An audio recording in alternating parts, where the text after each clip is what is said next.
patients chemotherapy treatment negative, and the patients which will have receive chemotherapy according to the genetic signature. And we intend with this to achieve the same results in both groups, but it will show that we will give chemotherapy only 20% of the patients actually receiving chemotherapy according to conventional criteria in Europe. So it will reduce the number of patients receiving useless chemotherapy in order to achieve the same results. But the interest of this study, I think it's the first study in which prospectively the interest of the prognostic signature will be studied in a multi-centric, very large study. Finally, I would like to summarize because the situation in breast cancer is even more complicated, since it's clear that breast cancer is more than two entities, and you have patients who have local relapse, and patients who have distant metastasis, and patients who have early relapse in less than 5 years. This was the one study in the Amsterdam studies, but you know that in breast cancer, some patients are developing very late metastasis after 5 years and even after 10, 12, 15 years.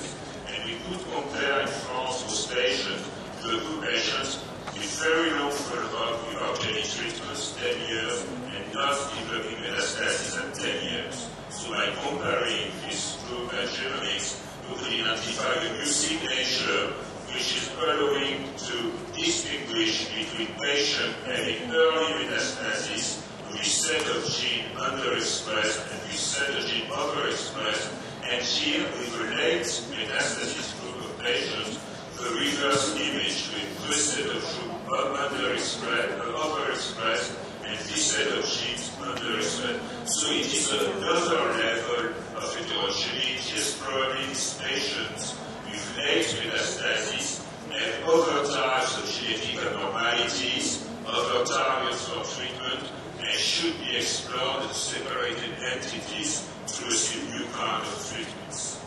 And probably another type of interest is just to compare early breast tumors to normal breast tissues by the same methodology, and with a new system measuring change in frame shift for translation, so in exon involved in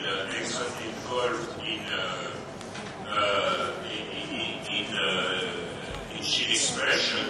We can show that there are 15 genes which are extremely upregulated in breast cancer and not regulated in normal tissue, none in non-malignant hyperproliferation of the mammary gland. And you see that those genes could be very interesting targets for your therapy, and among those genes, 3 of them are unknown genes.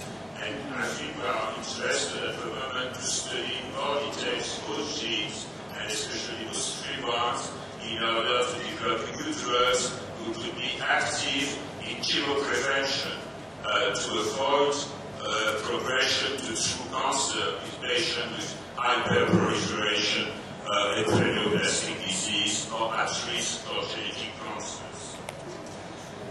If I have time, I would like to go briefly in the studies we have developed in lung cancer showing the same type of heterogeneity.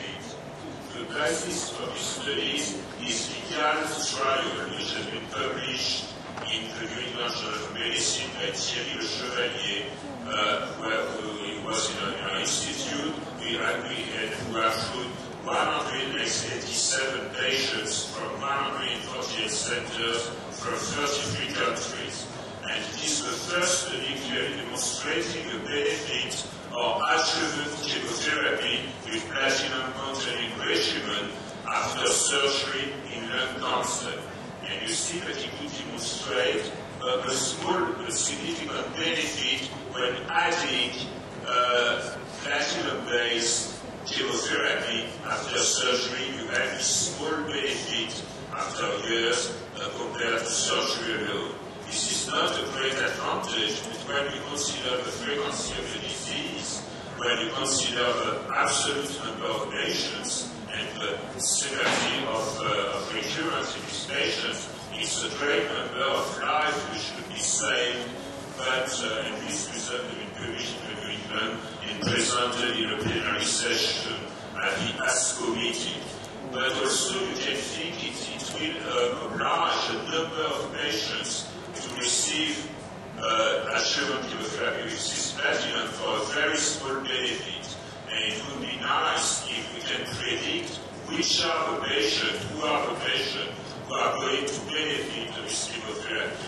And this was the work of Jean-Charles Soria in our institute, which could develop a tissue array and studied a number of markers in a group of tumors entering this GALT study. And he was interested in demonstrating the interest of a DNA repair enzyme, ERCC1, which is involved in the nuclear gene excision repair mechanism, which is one of the number of DNA repair mechanisms involved in reparation of a platinum-induced damage. And he could demonstrate beautifully that he could distinguish in those patients 44% of the patients who had strongly exhibited ERCC1, but 66% of the patients, it should actually 56% of the patients, which are ERCC1 negative, which are not expressing ERCC1. And it's striking to see that all the benefits of the chemotherapy, which is quite small in the overall best series, are in the patients which are not able to express ERCC1 and which are probably unable to repair the lesions induced with this platinum. And you see that here the benefits of chemotherapy in these patients is much higher than in the overall series. And on the other hand, when you see the effect of chemotherapy in the ERCC1 positive tumors, you see that actually chemotherapy is not giving any advantage and is maybe deleterious. So this has been also published in New England Journal of Medicine by Jean-Charles Soria from our institute.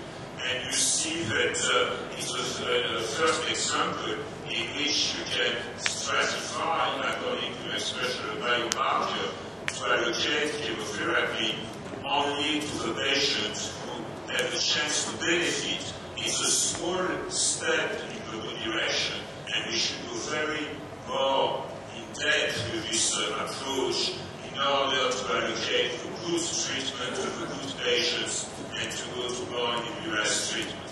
So in this talk, I'm sorry for being long, but what I try to do is to show you new way to study heterogeneity of tumors, good tumors, bad tumors, discover new targets and new biomarkers to progress in the understanding of the action of drugs. And I think that this is valid both for Western medicine and for traditional Chinese medicine. And so translational research is giving us tools and pathways to go to integrative oncology. I thank you very much.